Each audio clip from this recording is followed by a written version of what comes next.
Hello and welcome back everyone to our channel IUCT. We have a very interesting conversation today, and you have no idea the truckload of information is coming your way. But I'm not going to introduce the guest today. I'll have the guest introduce herself and then you'll know that what kind of interesting information is coming your way. So all over to you, and thank you so much for your time. And I'll request a quick intro from you and then we'll go from there. Okay, yeah, great. So I am the Director of College Counseling. My name at Triangle Math and Science Academy, and my name is Kelly Schaeffer, and I'm very excited to be here with you today and share some really valuable information. Lovely. Thank you so much once again, Ms. Schaeffer. We are really excited to know all about, because this channel is primarily focused on college application, how those students should prepare their high school year, and how the application, how they should prepare, everything around that. And I'm very excited, and I know all the audience, all the viewers are also very excited to learn so much from Ms. Schaeffer today. So getting started with our conversation, the first thing, Ms. Schaeffer, that we would like to know from you is that in a high school year, how do you think the AP lineup should be?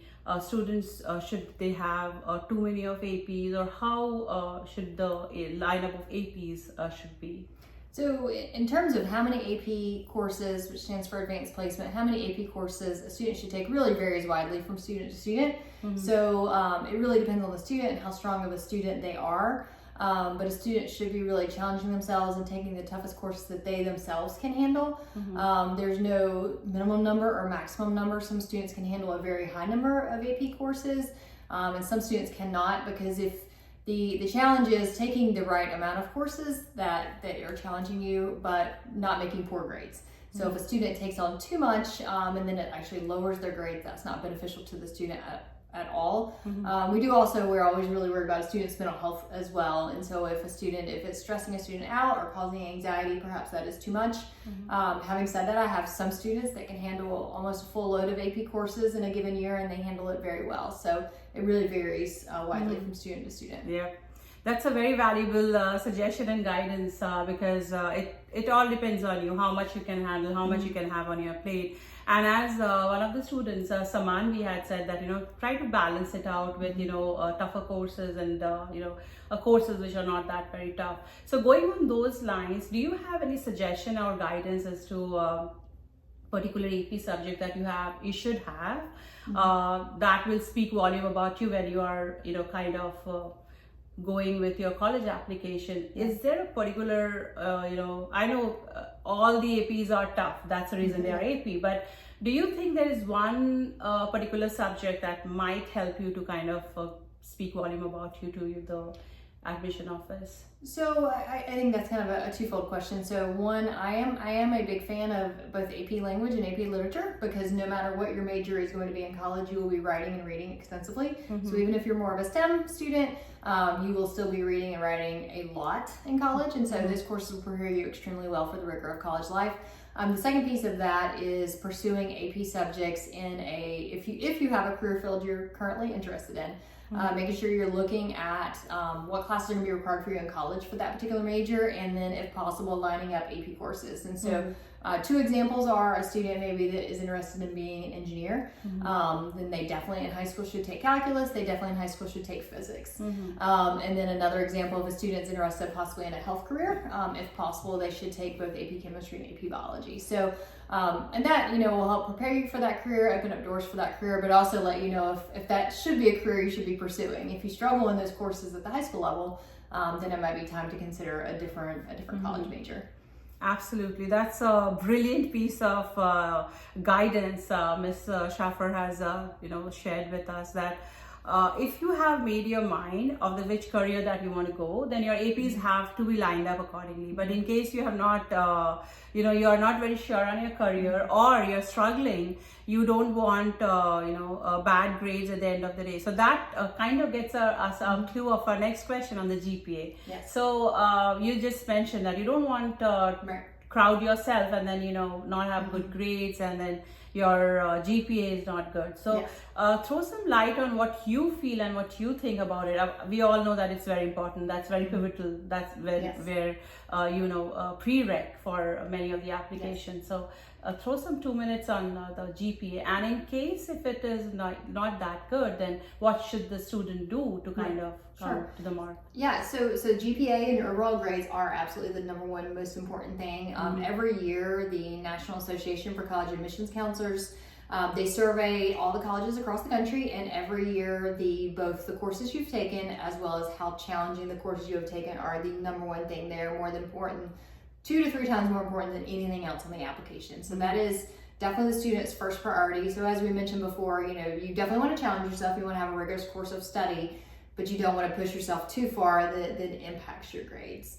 And so for younger students, if you're in 9th and 10th grade, just really prioritize really challenging yourself and really making the best grades while you're in the classes. If you're struggling in the classes, getting tutoring, getting help with whatever you need to do to get the grades as high as you possibly can. That does not mean you have to have straight A's. To be successful, because there's many colleges that you can be admitted to, and as you move through, if you do have a rough year and there is a reason for that, just making sure when you're applying to colleges you're letting them know what the reason was.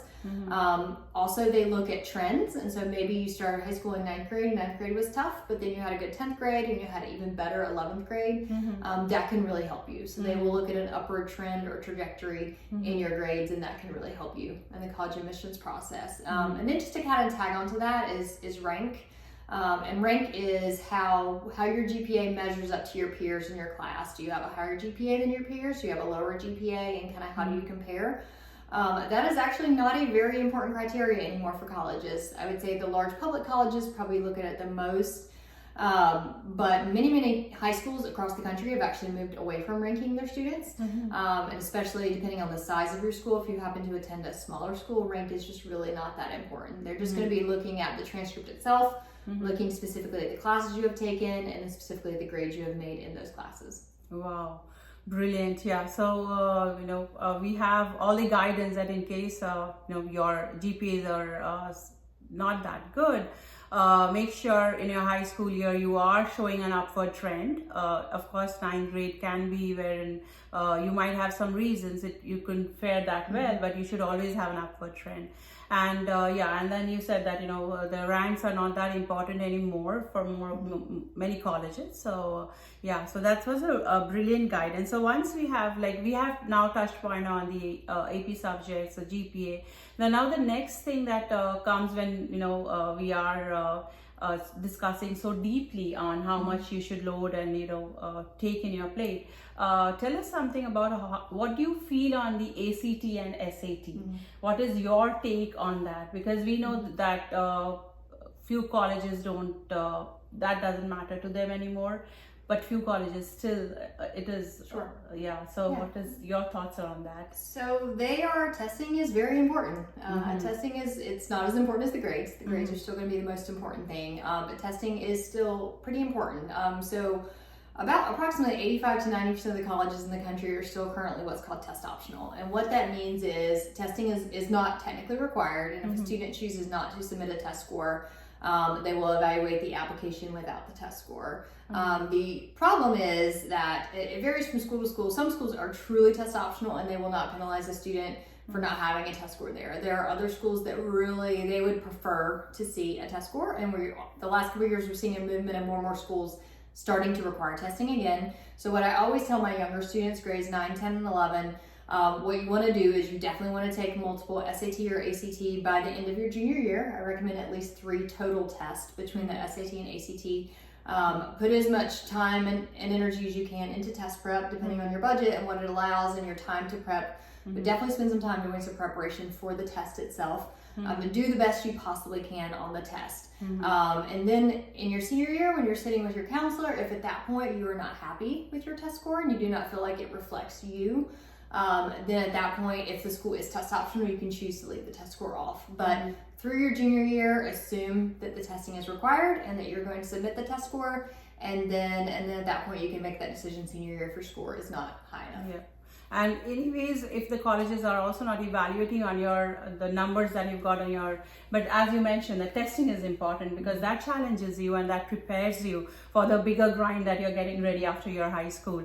So that was so much of information, truckload of information. So stay tuned for more. We have a lot more and lot of information coming your way, and go for a quick water break and come back soon.